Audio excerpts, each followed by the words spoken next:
Fala aí pessoal, beleza? Iniciando mais um acompanhamento mensal. Vamos falar sobre o TEP 11, o Telos Properties, que é o fundo de lajes da Telos, que inclusive fizemos uma live com a gestão semana passada ou retrasada, agora eu não lembro, dia 1º, né, de agosto. Foi uma live muito bacana, assim, foi enriquecedora demais. Se você não assistiu, assista. Vou deixar o link dela aqui embaixo na descrição desse vídeo para você assistir. Se você não, eu vou deixar aqui nos cards também. Faz tempo que eu não coloco cards, vou deixar aqui nos cards também para você assistir essa live. Foi muito bacana. Então, mas aí vamos falar mais um mês aí acompanhando o nosso Telos, e esse mês, obviamente, reduziu os dividendos, como a gente já se...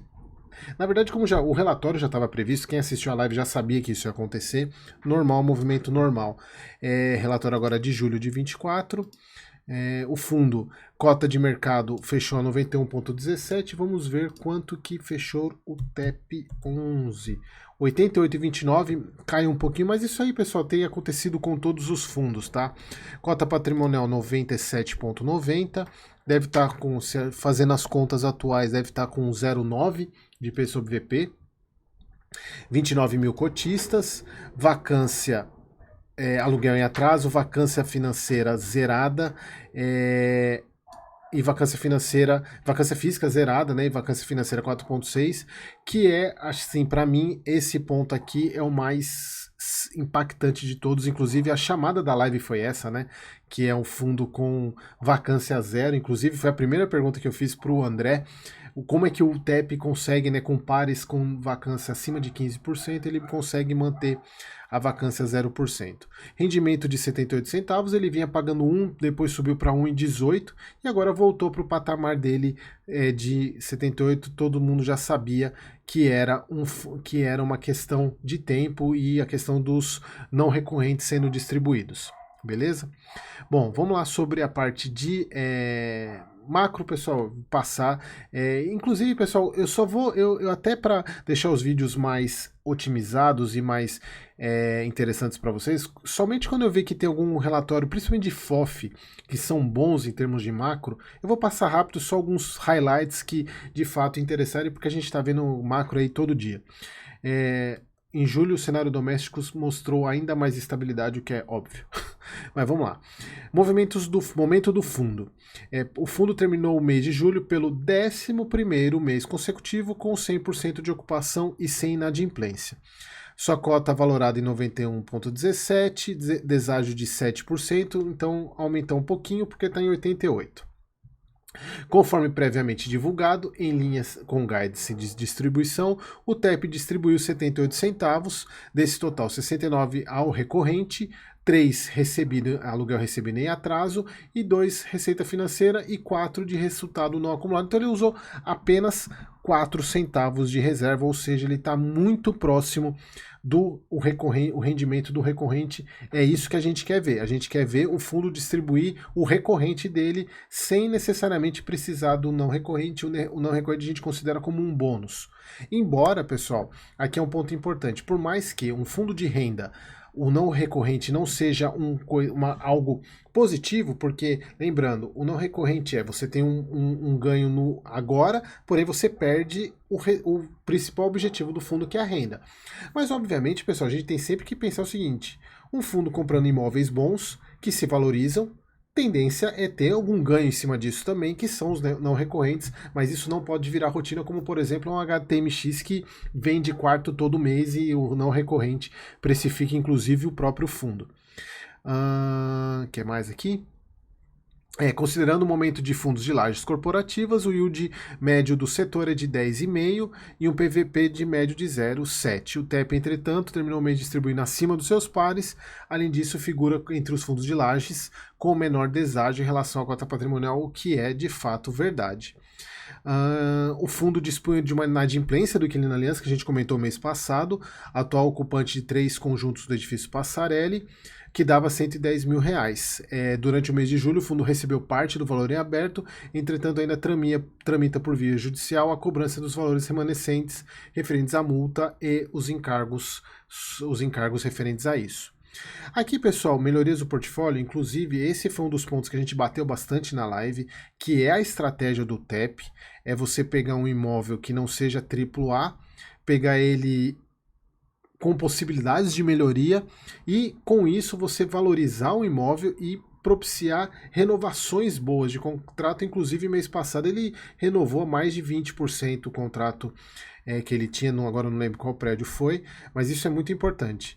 É aquele, no Faria Lima 1355, que é o prédio que eles compraram do HGRE, a gestão ela tá revisando, né, todos os contratos com os prestadores de serviços com o objetivo de diminuir cota patrimonial, e diminuição de cota patrimonial é um atrativo muito grande para inquilino. Isso não só para imóvel comercial, mas para imóvel residencial também.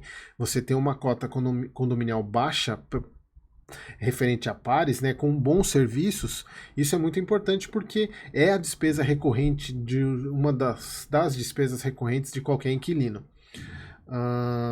No Fujitsu, o processo de certificação LEED está em fase final de homologação, e aqui a gente falou sobre isso na live e eu volto a falar da importância desse tipo de processo ESG. Inclusive tem uma live aqui no canal sobre isso, onde mostra que é importante você buscar esse tipo de certificação, porque alguns inquilinos, algumas empresas, principalmente empresas multinacionais, só alugam salas ou andares em prédios com essa certificação. E não tem conversa, não tem conversa. Então, isso é importante para melhoria, inclusive para você subir o preço do metro quadrado e negociar melhores preços. Na Torre Sul, a questão do café na parte terra, né, que está em fase final de análise, que é a parte de entretenimento, melhor de comodidade, que você melhora os acessos, e melhora as facilities, né, para o público do prédio. Aqui, como a gente já sabia, 0,78 a gente vinha com esse guidance, né? Ele subiu de 1,78 até o final do ano, e a partir do ano que vem ele volta a pagar, porque ele tem parcelas a receber ainda de venda. Bom, aqui o portfólio do fundo, aqui hoje como ele está, né? Não tem nenhuma mudança em relação ao mês passado. Aqui a parte da vacância, né? E a gente vê que a vacância financeira ela tende a cair até praticamente zerar no segundo semestre do ano que vem, que são carências, pessoal, carências e renegociações, porque aqui é um ponto importante, pessoal. O que é vacância financeira? É o potencial de receita que o imóvel está deixando de ter. Ou seja, você tem uma média do fundo e aquele imóvel que está lá, ele está abaixo ou acima da média. Se ele estiver abaixo, você em tese tem uma vacância financeira naquele. E a vacância financeira não necessariamente é vazio. Por quê? Olha só que interessante. Isso o André explicou e eu quero enfatizar isso. E esse conceito é bem interessante para trazer para vocês. Vacância financeira, em alguns momentos, não é de fato um imóvel vazio. Até porque ele não tem imóvel vazio. Mas por que ele tem vacância financeira? E não necessariamente vacância financeira é carência também, que é tem uma carência de locação, que pode ser também, que na grande maioria é. É o seguinte, o fundo fala, ó, você está negociando a R$100 por metro quadrado, exemplo. E o mercado, os pares, os imóveis adjacentes, as salas adjacentes estão negociando a 150, ou seja, 50% acima do valor. Aí você chama o inquilino, né? Meu amigo, nós precisamos negociar esse valor aí. Eu preciso subir para 150. Aí o inquilino fala, de maneira alguma, como é que eu vou subir 50% no meu aluguel? Eu vou quebrar. E aí o fundo fala, então vamos fazer um bem bolado aqui, vamos para 130? Beleza. Aí ele fala, pô, mas você está aumentando 30%. Eu aceito, mas vamos começar com 110, depois para 120, e aí depois, ou começa com 120 para depois ir para 130. Percebam que o aluguel é 130, mas o fundo o inquilino está pagando 120. Por quê? Ele vai chegar a pagar 130. Então essa diferença entra como vacância financeira. Isso o André explicou e é muito bacana esse conceito, que às vezes a gente olha para uma vacância financeira e entende somente como carência, mas pode não ser, pode ser uma negociação de aluguel que o fundo deu em tese uma carênciazinha de valor, não em termos de não pagamento, para o inquilino se adaptar, né? Porque o aumento é muito grande. Então, inclusive isso é uma prática que o TEP faz por causa da melhoria que ele traz para os imóveis. Bom, aqui a questão da alavancagem, pessoal, aqui é um ponto importante que o André mencionou na live, e é um ponto que, se você não tem memória, pode esquecer. Por quê? A gente chegou a comentar se o fundo tinha pretensão de se alavancar, porque a alavancagem dele está bem tranquila, IPCA mais 6 com início de amortização, ou seja, de principal, de dinheiro de emissão a partir de 2026 apenas. Então, o fundo está bem tranquilo, em tese ele não precisaria. Só que tem um porém. Aqui só, deixa eu voltar, depois eu volto aqui. A gente olha aqui, ele tem 137 milhões para pagar. E aí o André lembrou de um ponto que eu tinha esquecido, inclusive é importante para vocês, que na compra do edifício do Grupo Pão de Açúcar, o fundo ele tem 55 milhões para pagar até dezembro de 2024. Ou seja, se a gente olha aqui, o fundo hoje ele tem 9 milhões. Ele não tem esse dinheiro para pagar até o dezembro de 2024. Ou seja, o fundo ele necessariamente ele precisará fazer uma emissão ou precisará fazer uma securitização. Não tem escapatória. Então, até dezembro, ou a cota do fundo vai andar, porque inclusive eles até comentaram isso, né, pessoal? Ele até foi bem transparente que porque o fundo, quando ele recebe um lucro, ele pode simplesmente pagar tudo de uma vez, ou ele pagando aos poucos e distribuir durante o semestre. O ALZR lá em 2022, ele chegou lá da venda do Clariant, lá ele pagou tudo de uma vez, tanto é que o fundo pagou R$5 de um mês e o restante voltou a 0,79, 0,80. No caso do TEP, eles fizeram essa estratégia porque normalmente, pessoal, a grande maioria das pessoas investem no fundo por causa do dividendo, isso é padrão. Você aumentando o dividendo, você em tese aumenta a cotação.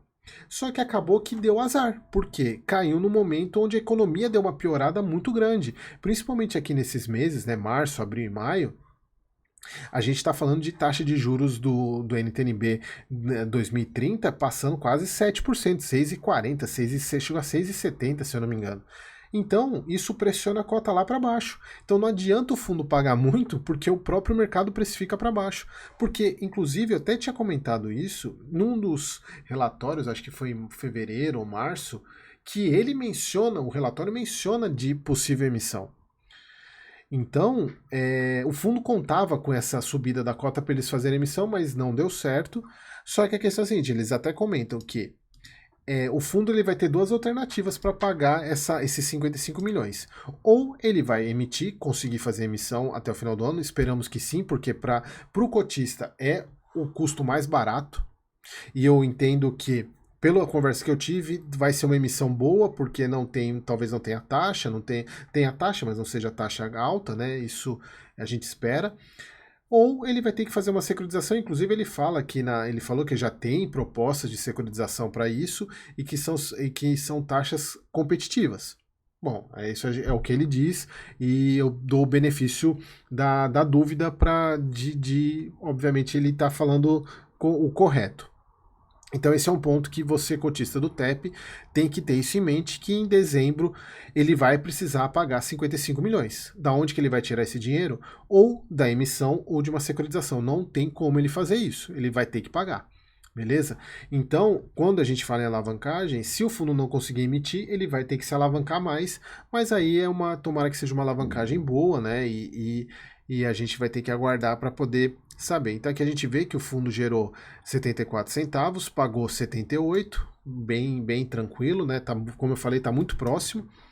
Aqui que eu falei, né, da questão de... E ele tem valores a receber também, mas não entra agora. Tanto é que o guidance dele volta a aumentar somente o ano que vem. A gente vê aqui, cadê? O guidance só volta a aumentar a partir do ano que vem. Então ele não tem entradas esse ano, a não ser que ele faça emissão ou securitização para poder pagar. E se for uma securitização tranquila, quem sabe logo que fizer emissão já paga essa alavancagem. Beleza, pessoal? Era isso que eu queria trazer para vocês. Mais um mês acompanhando o TEP 11. Para mim, um baita fundo imobiliário. Vem se mostrando muito bom. Fiquei muito feliz com o papo que eu tive. Me passou muita segurança, inclusive para as pessoas que assistiram. Passou muita segurança. Se você não assistiu ainda, o link está aqui na descrição. Tá bom? Era isso, pessoal. Mais um mês acompanhando o TEP 11 aí. Espero vocês no próximo vídeo.